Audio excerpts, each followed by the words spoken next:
solid primitives sphere. If you go here, you can see here sphere. Select this sphere, specify the center point and make the radius. Sphere is ready. If you select here realistic style, you will get it realistic view. Again go to sphere. I just click the center point.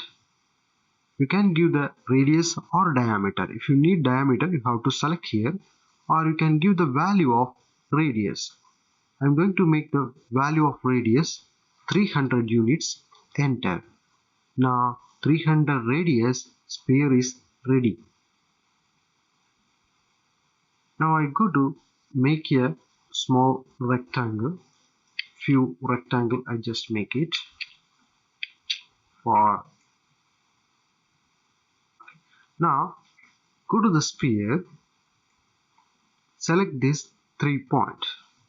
Select the first point and the second point and the third point. The sphere is ready.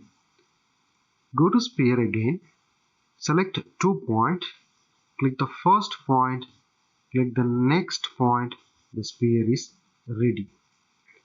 Go to sphere again, tan radius. Select the first tangent, next tangent.